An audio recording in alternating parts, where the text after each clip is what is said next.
కాంగ్రెస్ ప్రభుత్వ నిర్లక్ష్యంతో తెలంగాణ జల హక్కులకు తీవ్ర ప్రమాదం వాటిల్లిందన్నారు మాజీ మంత్రి హరీష్ రావు. ఈ సందర్భంగా సీఎం రేవంత్ రెడ్డికి బహిరంగంగా లేఖ రాశారు.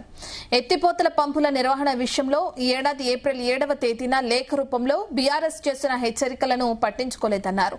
అందువల్లే పంపులు దెబ్బతిని కాళేశ్వరం, దేవాదుల ప్రాజెక్టుల నిర్వహణలో వైఫల్యం ఏర్పడిందన్నారు. తెలంగాణ జల హక్కులను కాపాడడంలో రాష్ట్ర ప్రభుత్వం దారుణంగా విఫలమైందన్నారు. కృష్ణా జలాల వినియోగంలో తెలంగాణ చారిత్రక కనిష్ట స్థాయికి చేరిందన్నారు. ఏపీ 74% వినియోగిస్తే తెలంగాణ 25%కే పరిమితమైందన్నారు. రైతులు, తాగునీటి అవసరాలు, పరిశ్రమల భవిష్యత్తు కాంగ్రెస్ ప్రమాదంలో పడేసిందని ఆరోపించారు. సోలార్ ఆధారిత విద్యుత్ విధానాలతో సాగునీటి రంగానికి ముప్పు వాటిల్లుతుందని, అందుకే రైతు డిస్కం ప్రతిపాదనను వెంటనే ఉపసంహరించుకోవాలని డిమాండ్ చేశారు. లిఫ్ట్ ఇరిగేషన్ ప్రాజెక్టులకు 24 గంటల నాణ్యమైన విద్యుత్ ఇవ్వాలని కోరారు. కాళేశ్వరం, దేవాదుల నిర్వహణకు తగిన నిధులు కేటాయించాలని డిమాండ్ చేశారు హరీష్ రావు.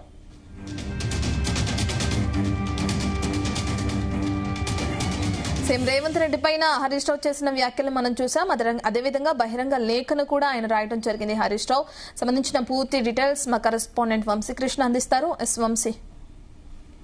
రత్న, మనం చూస్తా ఉన్నాము, ఏదైతే తెలంగాణ రాష్ట్రానికి సంబంధించినటువంటి జల హక్కులకు తీవ్ర అన్యాయం, ప్రమాదం జరుగుతుందని BRS party deputy floor leader Harish Rao అటు ప్రభుత్వానికి, సీఎం రేవంత్ రెడ్డికి బహిరంగ లేఖ రాసినటువంటి పరిస్థితి కూడా మనకు కనిపిస్తా ఉంది. ప్రధానంగా ఈ బహిరంగ లేఖలో పలు అంశాలను కూడా ప్రస్తావించడం జరిగింది. మొత్తం ఏదైతే ఈ బహిరంగ లేఖకు సంబంధించి చూస్తే మాత్రం ప్రధానంగా 5 అంశాలను ఆయన ప్రస్తావించడం జరిగింది. దాంతో పాటుగా బీఆర్ఎస్ పార్టీ యొక్క ప్రధాన డిమాండ్లను కూడా ఆయన ఇందులో ప్రస్తావించిన పరిస్థితి కూడా మనకు కనిపిస్తా ఉంది.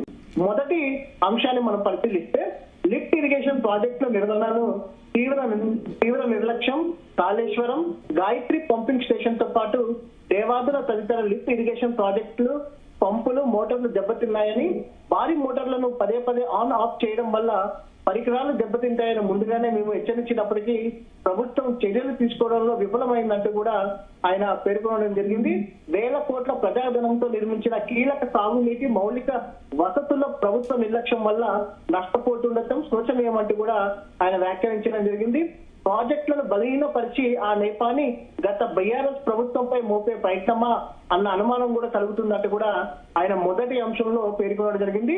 రెండో అంశం చూస్తే ట్రాన్స్కో సూచనలపై ప్రశ్నలు. సోలార్ విద్యుత్ అందుబాటులో ఉండే పగటి వేళల్లోనే లిఫ్ట్ ఇరిగేషన్ పంపులు నడపాలని ట్రాన్స్కో సూచించడం వల్ల భారీ పంపులను తరచూ దాంతో పాటుగా స్టాప్ చేయాల్సిన పరిస్థితి ఏర్పడుతుంది. దాంతో మోటార్లు, పంపులు ఈ విధానాల వల్ల జరిగే ఉంటే పాడైపోయే అవకాశం ఉంటుందంటూ కూడా ఆయన రెండో అంశంలో ప్రత్యేకంగా పేర్కొనడం జరిగింది. ఈ నిర్ణయాలకు ముందు సాంకేతిక అధ్యయనం జరిగిందా లేదా అనేది కూడా అసలు ప్రశ్న అంటూ కూడా ఆయన ప్రశ్నించడం జరిగింది. ఇక మూడో అంశం జీవోఎంఎస్ నెంబర్ 8 వల్ల కలిగే ప్రమాదం. జీవోఎంఎస్ నెంబర్ 8 ద్వారా టీజీఆర్పీడీసీఎల్ కు అధిక పునరుత్పత్తికి సంబంధించినటువంటి విద్యుత్ కేటాయింపు, సోలార్ విద్యుత్ ప్రధానంగా ఉదయం 7 గంటల నుంచి సాయంత్రం 5 గంటల వరకే అందుబాటులో ఉంటుంది. దీంతో లిఫ్ట్ ఇరిగేషన్ ప్రాజెక్టుల పంపింగ్ కార్యకలాపాలకు సంబంధించి పరిమిత సమయానికంటే కట్టుబడే ప్రమాదం ఉంటుందంటూ కూడా ఆయన వ్యాఖ్యానించడం జరిగింది. నీటి ఎత్తిపోతలు తగ్గి కృష్ణా గోదావరి జలాల వినియోగ సామర్థ్యం దెబ్బతింటాయంటూ కూడా ఆయన మూడో అంశంగా పేర్కొనడం జరిగింది. ఇంకా నాలుగో అంశం తెలంగాణ జల హక్కులకు ముప్పు, కాళేశ్వరం, దాంతో పాటుగా దేవాదుల, పాలమూర ఇతర ప్రాజెక్టుల ప్రధాన లక్ష్యం తెలంగాణకు రావాల్సిన కృష్ణా గోదావరి జలాలను పూర్తిగా వినియోగించుకోవడం, విద్యుత్ లభ్యత ఆధారంగా పంపింగ్ ను పరిమితం చేయడం రాష్ట్ర జల హక్కులకు విరుద్ధం అంటూ కూడా ఆయన వ్యాఖ్యానించడం జరిగింది. నీటి వినియోగం తగ్గితే వ్యవసాయం, తాగునీరు, భూగర్భ జలాలు, చేపల పెంపకం, పరిశ్రమలు, విద్యుత్ ఉత్పత్తి, గ్రామీణ జీవనోపాధిపై తీవ్రమైనటువంటి ప్రభావం పడుతుందంటూ కూడా ఆయన వ్యాఖ్యానించడం జరిగింది.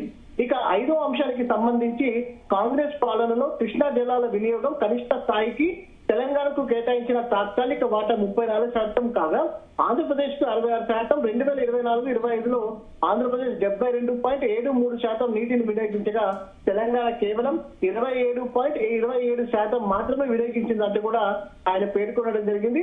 2025-26లో ఆంధ్రప్రదేశ్ వినియోగం 74.90గా పెరగగా అటు తెలంగాణ వినియోగం చారిత్రక కనిష్టమైనటువంటి 25.10% పరిష్కరించడం జరిగింది.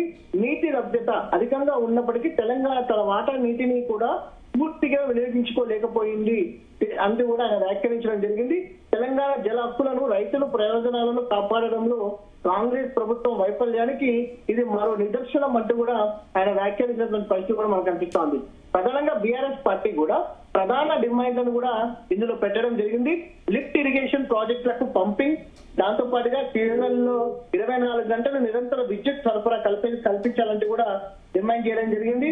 దాంతో పాటుగా తెలంగాణకు రావాల్సినటువంటి కృష్ణా, గోదావరి జలాల పూర్తి వినియోగం కోసం తక్షణం చర్యలు తీసుకోవాలంటూ కూడా డిమాండ్ చేశారు. దాంతో పాటుగా రైతు డిస్కం ప్రతిపాదనను ఉపసంహరించుకోవాలంటూ కూడా ఆయన డిమాండ్ చేసినటువంటి పరిస్థితి కూడా మనకు చాలా స్పష్టంగా కనిపిస్తా ఉంది.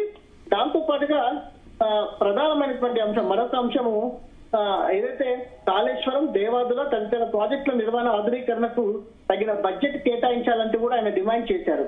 వ్యవసాయం, తాగునీరు, పరిశ్రమలు, విద్యుత్ ఉత్పత్తి తదితర రంగాలకు సంబంధించినటువంటి తగిన నీటి లభ్యతను నిర్ధారించాలంటూ కూడా ఆయన డిమాండ్ చేశారు. మొత్తం మీద మనం చూస్తా ఉన్నాము, నీటి లభ్యతకు సంబంధించినటువంటి అంశాలపైన ఆయన ప్రధానంగా ప్రశ్నించడం జరిగింది.